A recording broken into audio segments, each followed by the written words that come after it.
नतीजे बिहार में आ रहे थे, हार्ट बीट बढ़ी हुई थी लखनऊ में बैठे मुख्यमंत्री योगी आदित्यनाथ और पूर्व मुख्यमंत्री अखिलेश यादव की। क्यों? क्योंकि दोनों ने बिहार में जी तोड़ मेहनत की थी और अपने अपने समर्थित विधायकों के लिए झमक के प्रचार भी।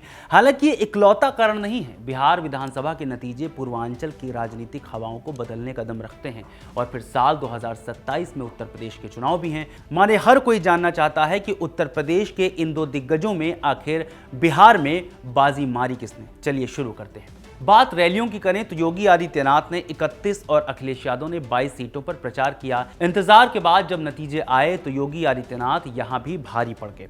उनकी जीत का स्ट्राइक रेट करीब 87% से भी ज्यादा का रहा, क्योंकि योगी के प्रचार वाली सीटों पर एनडीए के 31 में से 27 प्रत्याशी अब विधायक बनेंगे। दूसरी ओर अखिलेश का स्ट्राइक रेट रहा 9%। वो महागठबंधन को सिर्फ 2 प्रत्याशियों को विधायक बनाने में मदद कर पाए, माने जीत दिला पाए। उन्होंने 22 सीटों पर प्रचार किया था। यूपी के 2 दिग्गजों के बीच तीसरे को भूलना भी थोड़ी नाइंसाफी होगी, माने मायावती को भी कहानी में लाना पड़ेगा। मायावती सिर्फ 1 सीट भभुआ पर प्रचार करने गई थी। उनके 5 प्रत्याशी वहीं जमा हो गए थे। इनमें से 1 प्रत्याशी को वो जिता पाई, माने स्ट्राइक रेट रहा 20 के आसपास। चलिए वापस लौटते हैं योगी और अखिलेश पर। बिहार चुनाव में योगी आदित्यनाथ का 3 बंदरों वाला बयान बहुत वायरल हुआ, जब उन्होंने महागठबंधन के 3 प्रमुख नेताओं राहुल गांधी, अखिलेश यादव और तेजस्वी को पप्पू, टप्पू और अप्पू कहकर बुलाया। सपा प्रमुख अखिलेश यादव से लेकर कांग्रेस के शीर्ष नेताओं तक ने इस बयान को हनुमान जी का अपमान बताया। इसके अलावा योगी आदित्यनाथ ने महागठबंधन को उनके जंगल राज और भगवान रामकृष्ण और मां सीता के नाम पर जमकर घेरा। योगी की सभाओं में भीड़ भी खूब आई। उन्होंने भाजपा के साथ ही एनडीए के सहयोगी दलों जेडीयू, एलजेपी, हम और राष्ट्रीय लोक मोर्चा के प्रत्याशियों के पक्ष में रैली और सभाएं की। खैर, अब आपको वो सीटें बताते हैं जिन पर अखिलेश और योगी दोनों की सभाएं हुई। 3 सीटें हैं, रघुनाथपुर, पूर्वी चंपारण की मोतिहारी और मधुबनी जिले की बिस्फी विधानसभा।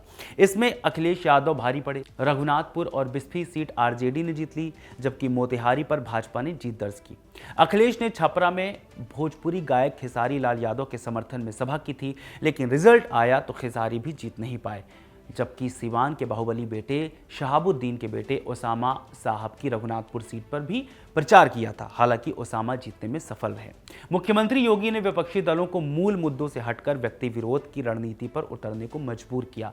यूपी में 2 बार सत्ता में रहकर अपनी स्थिति मजबूत बनाने वाले योगी 2027 में होने वाले यूपी विधानसभा चुनाव में भी इस रणनीति को आगे बढ़ा सकते हैं। वैसे भी सपा का मुख्य आधार आरजेडी की तरह उत्तर प्रदेश में भी एमवाई यानी मुस्लिम यादव समीकरण का है। यहां भी महागठबंधन में सपा के सहयोगी के तौर पर कांग्रेस ही होगी। बात अगर बिहार के यूपी कनेक्शन की करेंगे तो करीब 34 विधानसभा सीटें उत्तर प्रदेश के बॉर्डर से सटी हुई हैं। यूपी के पूर्वांचल का महाराजगंज, कुशीनगर, देवरिया, बलिया, गाजीपुर, चंदौली और सोनभद्र जिले का बॉर्डर 8 जिलों से लगता है। इसी तरह बिहार का सारण, सीवान, गोपालगंज, भोजपुर, पश्चिमी चंपारण, रोहतास, बक्सर और कैमूर और रोहतास जिले यूपी से सटे हैं। यूपी के पूर्वांचल और बिहार के पश्चिमी इलाकों की बोली, रहन सहन, ताना बाना लगभग एक जैसा है। इस पूरे इलाके का जाति समीकरण काफी मिलता जुलता है। ऐसे में बिहार के चुनावी नतीजे यूपी की सियासत में अपना असर डाल सकते हैं, जिसके चलते सीएम योगी और अखिलेश यादव ने अपने अपने फुल लाव लश्कर के साथ बिहार की जीत में अपनी अपनी ताकत झोंक दी थी। एक कारण और भी है। सभी को पता है कि 2024 लोकसभा चुनाव में भाजपा को यूपी में तगड़ा झटका लगा था अखिलेश और राहुल गांधी की जोड़ी से। इसका डैमेज कंट्रोल भी भाजपा को करना ही था। दूसरी ओर अखिलेश और कांग्रेस को अपनी पकड़ बनाए रखने के लिए मजबूती से चुनाव लड़ना था। ओवरऑल एनडीए आगे है, मगर इन आंकड़ों को देखकर आपको क्या लगता है कि योगी आगे या अखिलेश? हमें कमेंट करके जरूर बताएं। मेरा नाम है रविशंकर। खबर गांव को सब्सक्राइब जरूर करें। बहुत शुक्रिया।